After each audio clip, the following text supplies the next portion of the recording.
Tingnan natin kung sino ang last love team standing. Si Etsy. Grabe naman si Etsy talaga.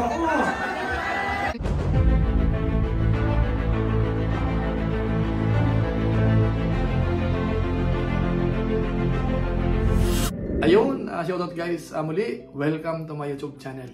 Ito po si Kuya July, ang inyong katugang, ang inyong kalingap, na muling bumabati po sa inyo ng magandang araw, magandang gabi, sang sulok man po tayo ng mundo naroon. At sa araw na ito, meron tayong panibagong vlog. Ito po yung pinakahihintay ng ating mga viewers, yung patungkol po doon sa Dibo ni Pao, at yung part na kung saan nagkaroon po ng paper dance. So dito ho, panonoodin po natin yung ilan po sa mga clips, at saka po yung ilan sa makuha rin po natin, ibang anggulo po. Tingnan ho natin kung gaano nakakakilig yung naging paper dance ho during birthday ho ni Pao. So maya-maya po yan ng konti, pero bago po yun, konting paalala po si Kuya July. Baka sakaling meron pa po dito hindi nakasubscribe sa ating YouTube channel, huwag natin kalimutan, July Paunil. Tapos pakipindot lang po yung notification bell button para lagi po tayong updated sa aking mga video upload. So maraming salamat po sa inyo. Tapos meron tayong Facebook page po, July Paunil 2.0. Pwede rin po nating suportahan yon, pwede nating i-follow, pwede pong i-like, at saka po i-share yung mga upload po natin dyan. So nga po pala, gusto ko magpasalamat ho sa lahat ng mga followers ho natin. Dahil lumabot na po tayo ng 200,000 followers kahapon po yon. So maraming salamat po sa inyo. Tapos sina Kuya Bal Santos Matubang, Kalinga Prab, at Edna Vlogs Ruel of Malalag, at saka po Jabra Sniper. Mga kasamahan ho nating Linga partners, suportahan din po natin. So maraming salamat po sa inyong lahat. Ngayon, tuloy na po tayo, pag-usapan na ho natin. Ito hong trending paper dance na naman ng Team Kalingap. At ito ho ay nangyari or naganap noong birthday ho ni Pao. Nung nagpunta po tayo sa May Dait. Kaya nasaksihan ho natin ito. At syempre may mga ilang clips din po tayo, ibang anggulo. I-share din ho ni Kuya July yan sa inyo, mga kabayan po natin. So sa episode ho natin sa ngayon, concentrated lang po muna tayo dito po sa paper dance. Dahil alam natin mga viewers, mga followers, mga supporters ng iba't ibang love team natin, talagang pinakaabangan po ito. So maaari doon po sa vlog ni Kalinga Prab may mga anggulo na hindi sila nakita na po pwedeng makita ho dito sa vlog po natin. Ngayon para hindi na magtagal mga kabayan po natin, panoorin na natin yung pinaka-intro muna bago ho nag-start yung paper dance. Ito po yun. So 1, 2, 3, 4, 5, 6, 7 love teams. At ang larong ito ay pinatawag natin paper dance. Ngayon, ganito lang very simple mechanics natin. Kapag tumigil ang music, kailangan nyo mag-strategize. Yes. Kapag kayong dalawa ay pasok sa papel. Saan? Sa papel. Yes. Siyempre, pag may tutok, sasayaw-sayaw tayo. Kailangan sumayaw. Disqualified kapag hindi sumayaw ang non-teams. Okay? Yes. So dapat may partner, dapat well-coordinated kayo bawang isa. Alam nyo kung ano mga strategiya na dapat gawin. Kapag may tutok, sayaw. Kapag wala, kailangan umatak lamang at dapat walang sobra. Ngayon punta na po natin yung pinaka-paper dance mismo. Yung first round saka second round po, pag-isahin natin. Ito po yun. Paper game! At sige mo mga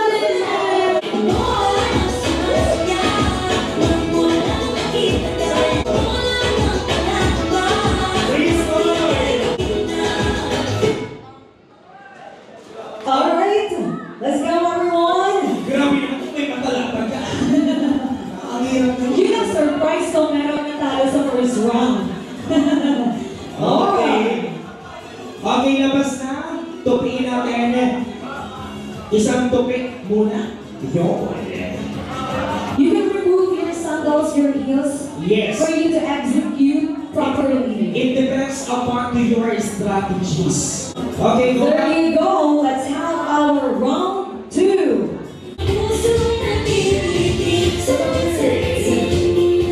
Ikaw ang hit.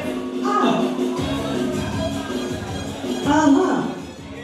5, 4, 3, 2, and 1. Okay, dapat may mga nagpo-monitor. So yun po mga kalingap, wala pa pong natanggal dyan po sa dalawang round na yan. Kasi syempre yung Jari ho, medyo may kalakihan. Kahit itupi po natin, malaki pa rin. Pero mas maganda ho, dito sa kasunod, itong round 3 po nila, panoorin po natin.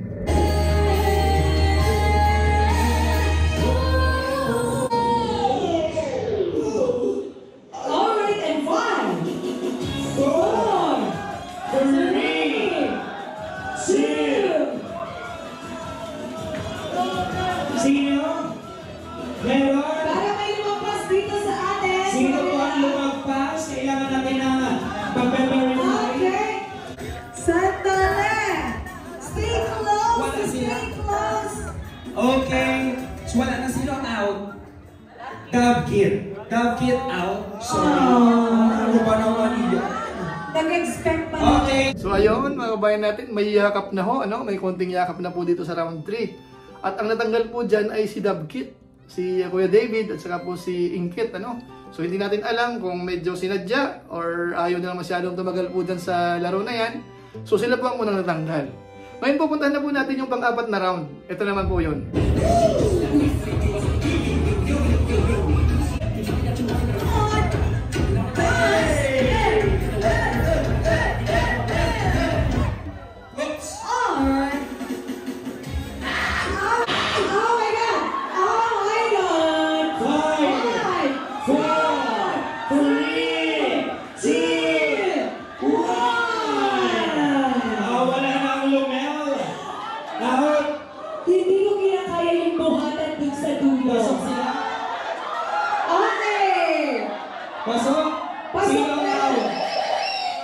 Pasok daw, congratulations!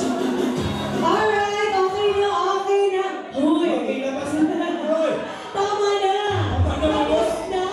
Sobra naman ngayon! Grabe ang yakap mo!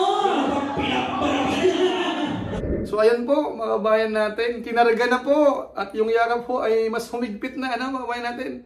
Tapos sa round po na yan, ang natanggal po ay sina Melka. Ngayon po, puntahan na po natin yung pinaka round 5, kumbaga, no? So panoorin po natin.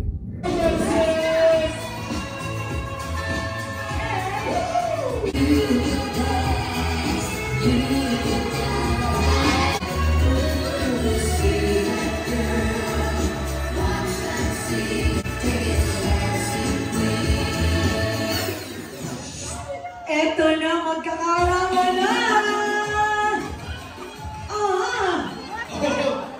Bawal may labas! Okay. Bawal may labas! Pag na-start na po kami ng pila. Okay. Okay, start! 5, 4, 3, 2, 1. Pasok daw lahat. Pasok lahat! So ayun po, patindi ng patindi po ang yakap, ano, yung karga, patindi ng patindi, masyadong close po silang lahat. At dito po, wala akong natanggal, dyan po sa round na yan. Kaya sa sunod pong round, mga kabayan po natin, ang patakaran po ay patagalan na lang. So dito po, makita natin yung iba't ibang position po nila. So tingnan natin kung sino ho yung pinaka-stable na position, sa malamang, yun po talaga ang maiiwan dyan, yun po ang magtatagal. At siyempre ho, nandyan na po sina Jomcar, Edsy, Danjoy, at saka siyempre ho, yung Ed Pau, nandyan po. Ito, panoorin po natin.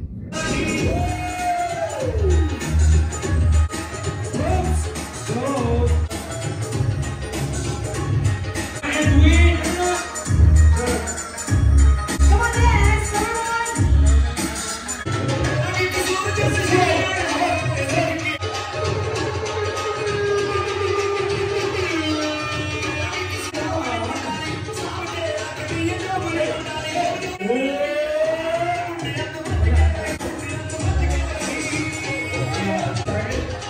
Sarap na. Oh! Let the battle begin. Taray naman talaga ni... Alright. Dapat nakakarga na. Dapat nakalift na. Okay. Ay, taray! Ay, very demure. Ibang posisyon. Very demure, very mindful, very cutesy. Ibang level. Tingnan natin kung sino ang last love team standing. Tagalan nyo kasi kung sino ang pinakalayap na love team, yun ang ating tatangalin na paper game champion.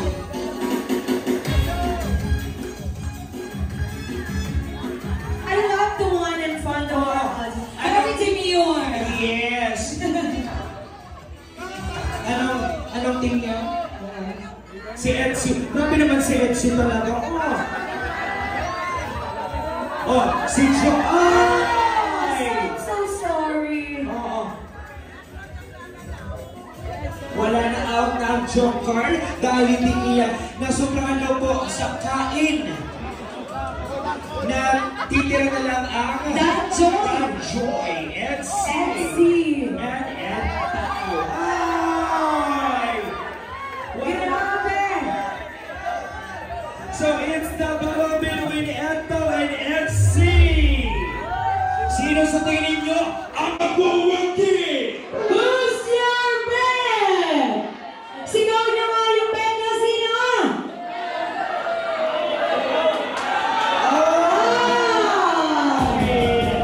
And now our champion for paper games is Ed Pao!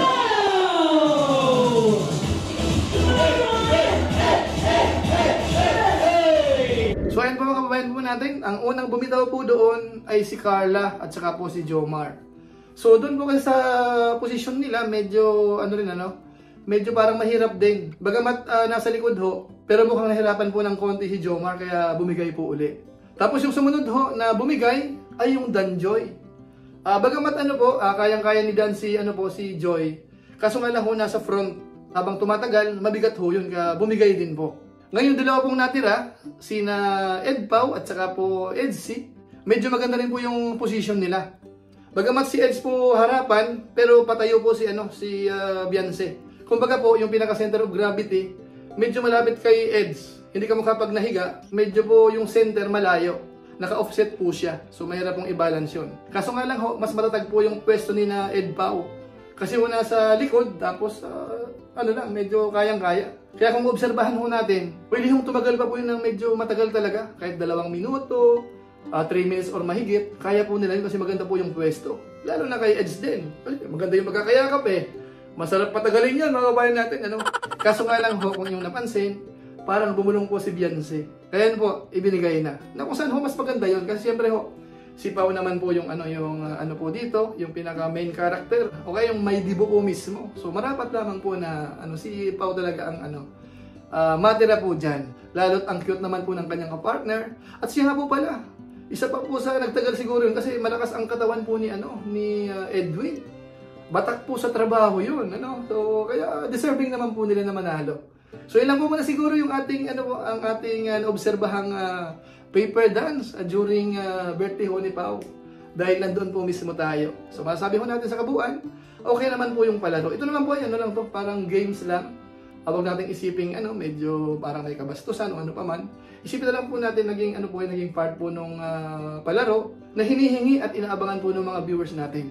Yun na lang po ang isipin po natin. Gusto kong makita ng mga viewers yung ganong laro. So maraming salamat po sa inyo. Siguro po pansamantala, magpapaalam po muna tayo. Pero gaya po ng dati, shoutout po muna sa mga sumusunod.